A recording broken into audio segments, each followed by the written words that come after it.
नमस्कार,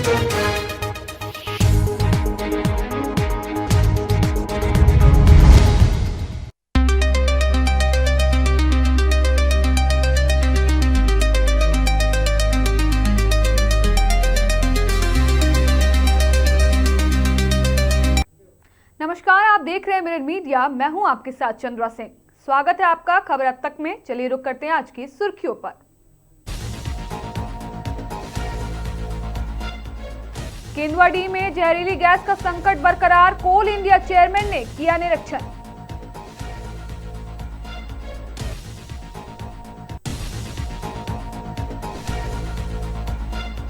रामगढ़ में 12 लाख की चोरी का खुलासा, मुख्य आरोपी बोकारो से हुआ गिरफ्तार।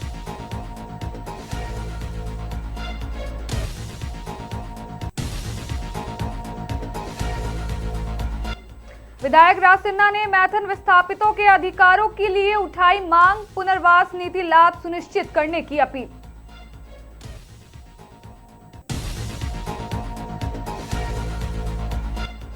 पशु तस्करी में प्रेस लगे बोर्ड का प्रयोग, धनबाद पुलिस ने पीछा किया तो भागे अभियुक्त।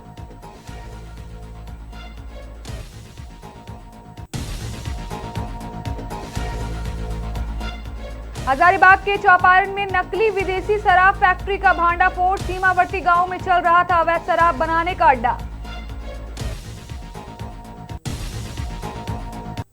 अब खबर विस्तार से। केंदुआडीह में जहरीली गैस का खतरा लगातार बढ़ता जा रहा है। 8वें दिन भी इस पर पूरी तरह काबू नहीं पाया जा सका। इस बीच कोल इंडिया के चेयरमैन सनोज कुमार झा ने प्रभावित क्षेत्र का दौरा किया और ग्रामीणों एवं प्रभावित लोगों से उनकी समस्याओं के बारे में बातचीत की। कोल इंडिया के चेयरमैन की उपस्थिति में बीसीसीएल एरिया 6 के गेस्ट हाउस का भी निरीक्षण किया गया, जहां सबसे अधिक कार्बन मोनोऑक्साइड गैस का रिसाव हो रहा था। गैस डिटेक्टर मशीन से माप के दौरान यहां 2000 ppm दर्ज की गई। इसके अलावा मस्जिद पट्टी का भी दौरा किया गया, जहां जहरीली गैस की माप 617 ppm पाई गई।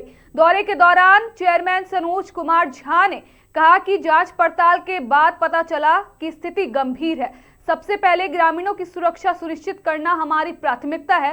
साथ ही उन्होंने हिंदी भवन स्थित राहत कैंप का भी निरीक्षण किया और वहां मौजूद डॉक्टरों से स्थिति की जानकारी ली।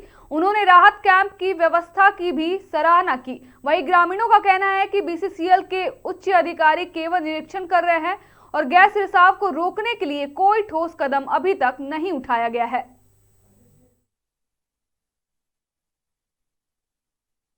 क्या आपके नजरिए से क्या? देखिए, जितना हमें समझ में आ रहा है एक्सपर्ट से बात करके, जगह को देख के, स्थिति बहुत ही खराब है। चाहे वो कार्बन डाइऑक्साइड की लेवल हो, मीथेन का हो, अन्य जितने भी पैरामीटर्स हैं, हाइड्रोजन है, जितने भी पैरामीटर्स हैं वो खराब है और स्थिति अपने आप सुधरने की संभावना नहीं दिखती है।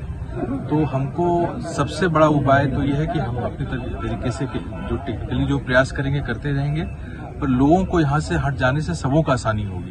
मतलब लोगों को अपने आप को बचाने का सबसे अच्छा तरीका वही है कि लोग शिफ्ट कर पाएं। हम नहीं कह रहे हैं कि परमानेंटली शिफ्ट करें, पर जो भी शेल्टर्स बना के रखे हैं वहां पे अपने आप को बचा के रखें। सबसे अच्छा तरीका वही है। बीसीसीएल सीएमडी साहब से बात हुई थी, उन्होंने सारी व्यवस्था, चाहे मेडिकल का हो, खाने का हो, रुकने का हो, जितने भी मोस्ट अफेक्टेड फैमिली है सबकी व्यवस्था करके रखी है। और हम लोगों से यही अनुरोध करेंगे कि वो अपने आप को बचाने के लिए और हमें सहयोग करें ताकि सबके लिए सहूलियत हो। सर, आप अपने तरफ से क्या निर्देश देके जा रहे हैं इसे बीसीसीएल को? बीसीसीएल अपने तरीके से जितना भी लोगों को यहाँ से जो लोग शिफ्ट करेंगे, तो अभी का समय ऐसा है कि इस मुसीबत में एक सुरक्षित जगह पे रहें और आक्रोश अगर किसी विस्थापन से संबंधित है उसको हम लोग अलग से देख सकते हैं। आज का समय, अभी का समय है सिर्फ और सिर्फ अपनी जान बचाने का। सर, अभी आपने निरीक्षण किया तो क्या देखा? गैस की मात्रा किस स्थिति में गैस की मात्रा बहुत ही ज्यादा है, जो कि जान के लिए जानलेवा भी हो सकता है किसी भी समय। उत्तेजना दिखाता है, चाहे वो एक बैग पकड़ने का मामला आ जाए, बिना हेलमेट का मामला आ जाए, एक आक्रामक रूप दिखाता है।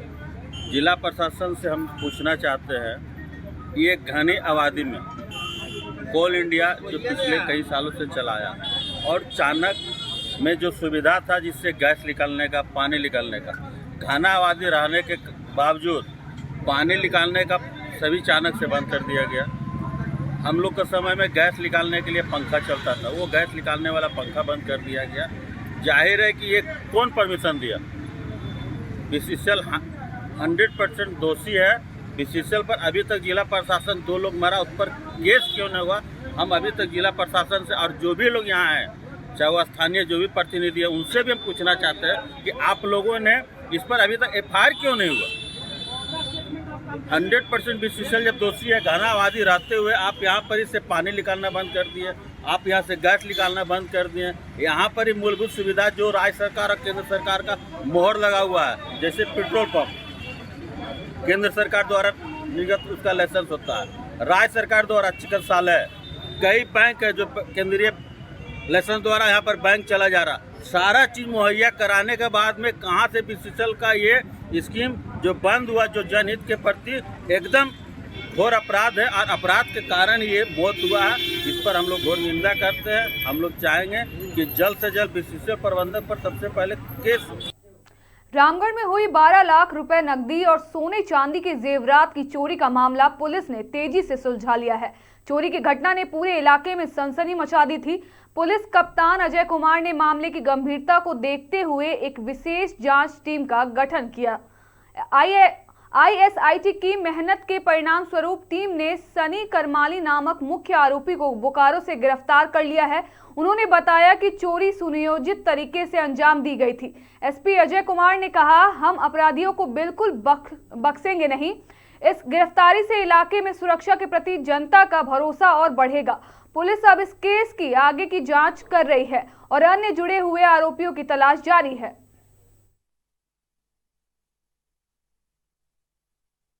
रामगढ़ के नेतृत्व में और हमारी टीम ने 2 दिनों के अंदर में ही उस चोर जो कि जिसका नाम सनी करमाली है, जो कि दुंदीबाग बोकारो का रहने वाला है, मगर जिसके घर में चोरी हुई है उसके घर के बगल में ही वो किराए पर रहता है और उसको गिरफ्तार किया गया है। उसकी निशानदेही पर उसके घर में जो भूसे होते हैं, भूसे में छुपा के 4,12,000 रुपये, सोने के झुमके, सोने के पायल, नथिया, ये सब बरामद किया गया है। जो बरामद मूल्य है वो 4,12,000 रुपये कैश है। उसके बाद 4 लाख रुपये मूल्य के सोने और चांदी के जेवरात बरामद हुए हैं।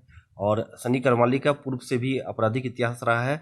3 मामले, 1 मामले रामगढ़ में, 2 मामले बोकारो में दर्ज किए गए। धनबाद विधायक राज सिन्हा ने झारखंड विधानसभा में DVC मैथन विस्थापितों की समस्याओं को जोरदार ढंग से उठाया। उन्होंने केसर कुलाय और लुहादी के पुनः स्थापित लोगों को हुई भूमि हानि का विस्तार से उल्लेख किया और तत्काल स्वामित्व अधिकार हस्तांतरित करने की मांग की।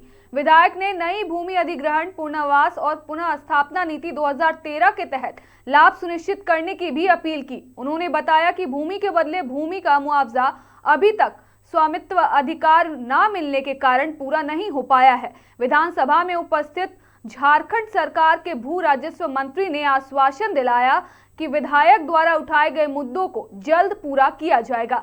इस दिशा में धनबाद के उपायुक्त के साथ 15 दिसंबर को उच्च स्तरीय बैठक आयोजित की जाएगी।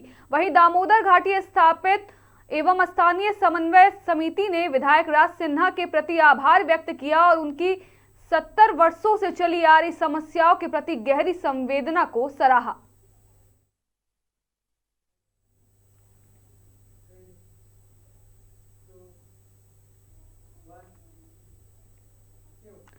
बुधवार की अहले सुबह बैंक मोड़ क्षेत्र में पुलिस ने एक संदिग्ध प्रेस बोर्ड लगी Swift Dzire car number JHAE 104311 को पकड़कर बड़ी कार्रवाई की है। यह वाहन झरिया रोड की ओर से धनसार की तरफ अत्यधिक तेजी और लापरवाही से जाते हुए दिखी, जिससे पुलिस को शक हुआ। बैंक मोड़ पुलिस ने गाड़ी रोकने का संकेत दिया, लेकिन चालक ने रुकने के बजाय और तेज रफ्तार पकड़ ली। इसके बाद पुलिस टीम ने कार का पीछा किया। श्रीराम प्लाजा के पास चालक का संतुलन बिगड़ गया और कार डिवाइडर से जाकर टकरा गई। टक्कर लगते ही कार में सवार 3 युवक मौके से फरार हो गए। तलाशी के दौरान कार के अंदर एक गाय और 2 बछड़े बरामद हुए। पुलिस को आशंका है कि पशुओं को अवैध तरीके से ले जाया जा रहा था। बरामद पशुओं और वाहन को कब्जे में लेकर बैंक मोड़ थाना लाया गया है। वाहन के रजिस्ट्रेशन के अनुसार गाड़ी मालिक का नाम राजकुमार चौधरी, जिसका पता कतरासगढ़ बताया जा रहा है। वहीं DSP विधि व्यवस्था नौशाद आलम ने बताया कि कार और पशुओं को जब्त कर लिया गया है। फरार युवकों की पहचान के लिए सीसीटीवी फुटेज की मदद से छापेमारी जारी है। पुलिस का कहना है कि अवैध पशु तस्करी की आशंका को ध्यान में रखते हुए मामलों की गहन जांच की जा रही है।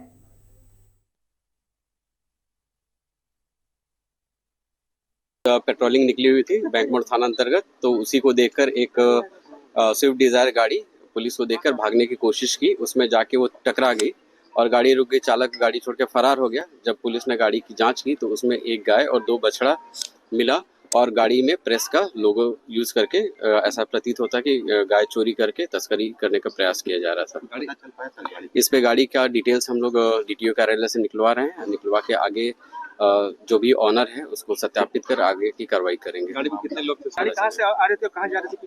वो हम लोग सीसीटीवी फुटेज देख रहे हैं, उससे हम लोग को ज्ञात हो जाएगा कि कहाँ से इनिशिएट किया है उसको जर्नी। क्षतिग्रस्त भी हुए गाड़ी? हाँ, गाड़ी क्षतिग्रस्त हुए हैं। मामला दर्ज हुआ है? जी जी। सीमावर्ती चौपारण थाना क्षेत्र में अवैध शराब बनाने वाले बड़े गिरोह का पर्दाफाश हुआ है। बघर और ललटी माटी गांव में लंबे समय से चल रहे नकली विदेशी शराब निर्माण के रैकेट पर बुधवार को उत्पाद विभाग ने बड़ी कार्रवाई की। विभाग को लगातार गुप्त सूचना मिल रही थी कि इलाके में भारी मात्रा में स्प्रिट और रैपर की मदद से नकली विदेशी शराब तैयार कर बिहार सहित आसपास के क्षेत्रों में खपाने की साजिश चल रही है। सूचना की पुष्टि होते ही उत्पाद विभाग की टीम ने संयुक्त छापेमारी अभियान चलाया। कार्रवाई के दौरान बड़ी मात्रा में स्पिरिट, खाली बोतलें, विदेशी शराब के रैपर, ढक्कन और अन्य सामग्री बरामद की गई। टीम ने मौके से 25 पेटी अवैध विदेशी शराब भी जब्त की है। प्रारंभिक अनुमान के मुताबिक बरामद सामग्री की कुल कीमत 5 से 8 लाख रुपए के बीच बताई जा रही है। जानकारी देते हुए उत्पाद अवर निरीक्षक सुमितेश कुमार ने बताया कि जब्त सामान इस बात का संकेत है कि इलाके में बड़े पैमाने पर एक संगठित अवैध नेटवर्क सक्रिय है। उन्होंने कहा कि पूरे गिरोह की पहचान की जा रही है और जल्द ही मास्टरमाइंड सहित सभी आरोपियों को गिरफ्तार किया जाएगा। विभाग आगे की कानूनी कार्रवाई में जुट गया है। आसपास में कहीं पे स्पिरिट जो है डंप किया गया है, तो वहाँ हम लोग छापेमारी की और करीब 250 लीटर वहाँ से स्पिरिट जब्त किए। उसी के कनेक्शन में हम लोग और थोड़ा आगे बढ़े ललकी माटी में, तो वहाँ भी हम लोग करीब 25 पेटी अवैध विदेशी शराब जब्त। बोकारो जिले के फुसरो नगर परिषद में सफाई व्यवस्था बुधवार से पूरी तरह ठप हो गई है। न्यूनतम मजदूरी लागू करने और सुविधाओं में सुधार की मांग को लेकर सफाई कर्मचारी और वाहन चालक अनिश्चितकालीन हड़ताल पर बैठे हैं। कर्मचारियों का कहना है कि 27 सितंबर और 5 नवंबर को हुई बैठकों में उन्होंने आश्वासन तो मिला, लेकिन अब तक किसी भी मांग पर अमल नहीं हुआ। कर्मचारियों ने स्पष्ट कर दिया है कि अब केवल आश्वासन पर्याप्त नहीं है, उन्हें लिखित आदेश चाहिए। PWM solid waste management company पर कर्मचारियों ने आरोप लगाया कि उनके समस्याओं को गंभीरता से नहीं लिया जा रहा है। न्यूनतम मजदूरी का भुगतान लंबित है और कई बार अनुरोध के बावजूद वाहनों की मरम्मत और कागजी काम नहीं किए गए। हड़ताल के कारण फुसरो नगर परिषद क्षेत्र में कचरा उठाव पूरी तरह रुक गया है, जिससे कई वार्डों में गंदगी का पहाड़ जमा होने लगा है। कर्मचारियों ने चेतावनी दी है कि जब तक सभी मांगों पर लिखित निर्णय नहीं लिया जाता, उनका आंदोलन जारी रहेगा। हम लोग को एक एरियर बना के देने का काम करेंगे। पिन 2024 से लेकर 25 को इस सारा राउंड फिगर में जोड़ के एक बार हम देंगे। संडे को काम खटा करके हम लोग को नहीं दिया गया। आश्वासन मिला कि 5 नवंबर को दिया जाएगा। 5 नवंबर भी किसी तरह का कोई रिएक्शन नहीं हुआ। इस बीच हम लोग पुनः फिर से हम लोग लेटर दिए कि हम लोग को काम का अनसुना किया जा रहा है। तो फिर से हम लोग को एक आश्वासन मिलता है कार्यपालिका पदाधिकारी के महोदय के समक्ष, और कंपनी से आया हुआ कुछ लेटर आया कि हम लोग को 5 तारीख को काम को पूरा कर दिया जाएगा, हमारी सारी डिमांड पूरी कर दी जाएगी। पर उसमें भी हम लोग को कोई सुझाव नहीं मिला। हमारी बातों को नज़रअंदाज किया गया, अनदेखा काम किया।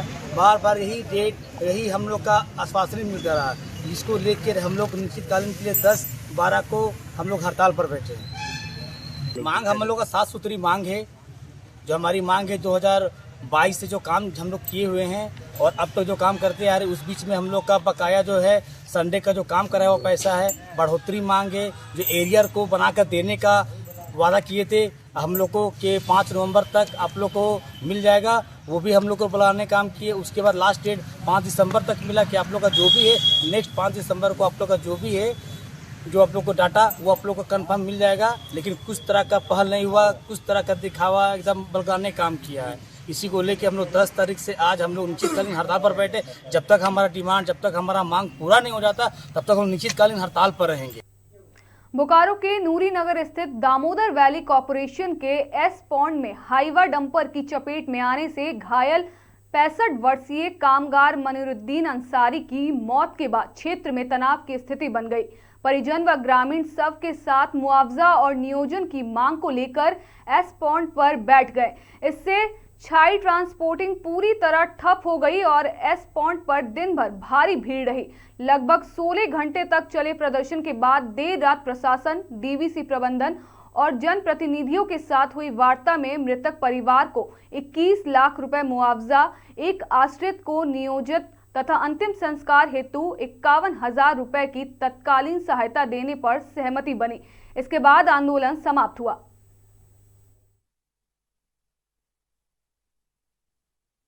हमारे आशपॉन्ड में एक बहुत दुखद घटना हुई। मनीरुद्दीन जी थे जो हमारे आशपॉन्ड देखते थे, सुपरवाइजर थे वहाँ पे। तो एक दुखद घटना हुई, वहाँ पे एक्सीडेंट हुआ उनका, हाईवा से एक्सीडेंट हुआ, उनमें उनकी मृत्यु हो गई थी।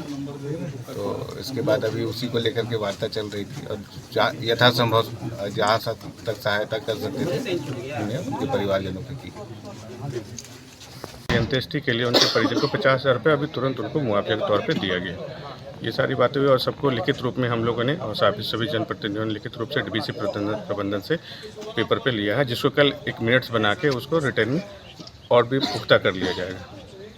घटना घटी थी। घटना सुबह आज 8 बजे मनीरुद्दीन जी जो पिछले विगत कई वर्षों से डीवीसी एसपॉन्ड में कार्यरत थे, निविदा पे थे, वहाँ जो भी कंपनी आती थी उसमें कार्यरत रहते थे और एक हाईवा द्वारा असंतुलित होकर हाईवा ने उनको मोटरसाइकिल से वो जा रहे थे, अपनी बच्ची को छोड़ के एसपॉन्ड गए थे।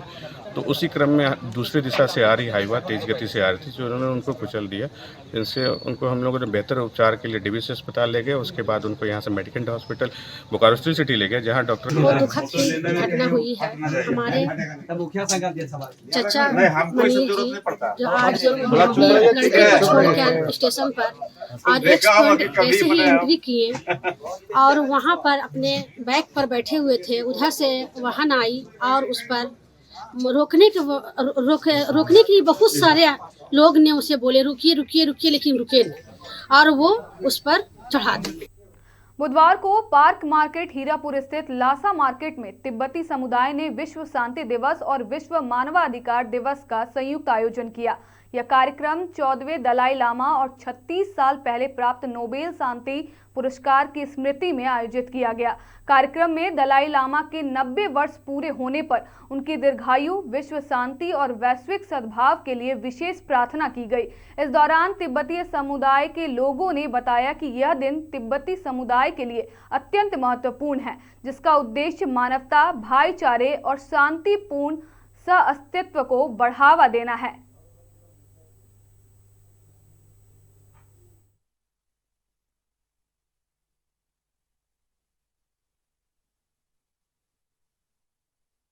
समाज और यहाँ पर जो लासा मार्केट है, इनके द्वारा नगर निगम के सफाई कर्मियों के बीच करीब 800 कंबल का वितरण किया गया है। आज कुछ टोकन के रूप में दिया गया है, बाकी सभी अंचलों में जाकर के दिया जाएगा।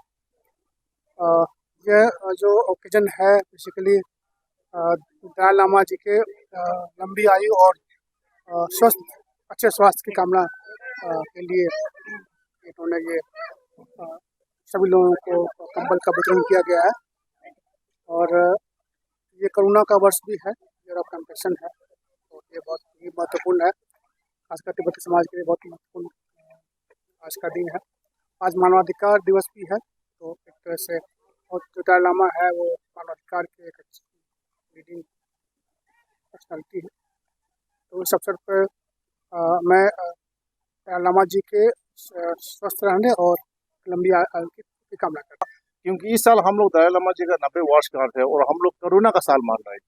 वैसे ही दलाई लामा जी है, करुणा का प्रतीक है, विश्व शांति के लिए हमेशा बोलता है, तो उन्हीं की लंबी आयु के लिए हम लोग इस साल करुणा का साल जुलाई 6 से लेकर अगले साल 26 जुलाई 6 तक हम लोग कोरोना का साल मान रहे हैं।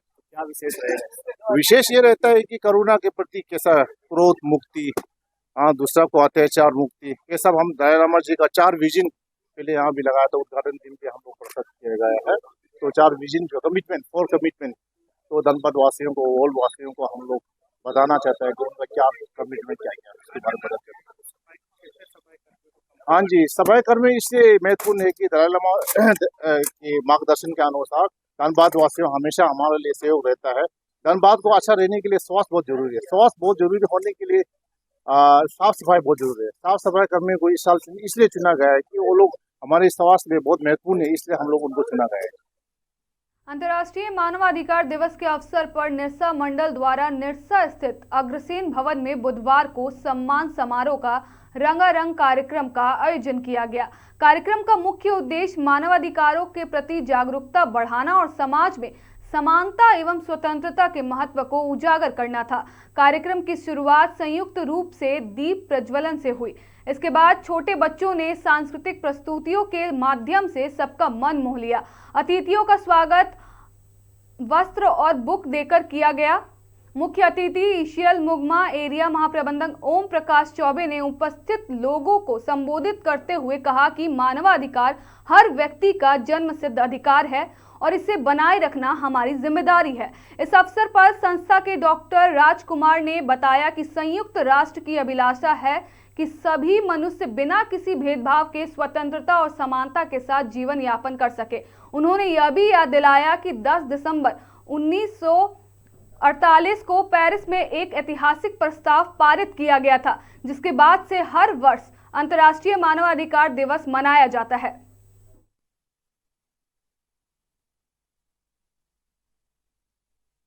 सभी देशवासियों को हमारी तरफ से ह्यूमन राइट्स की बहुत बहुत शुभकामनाएं।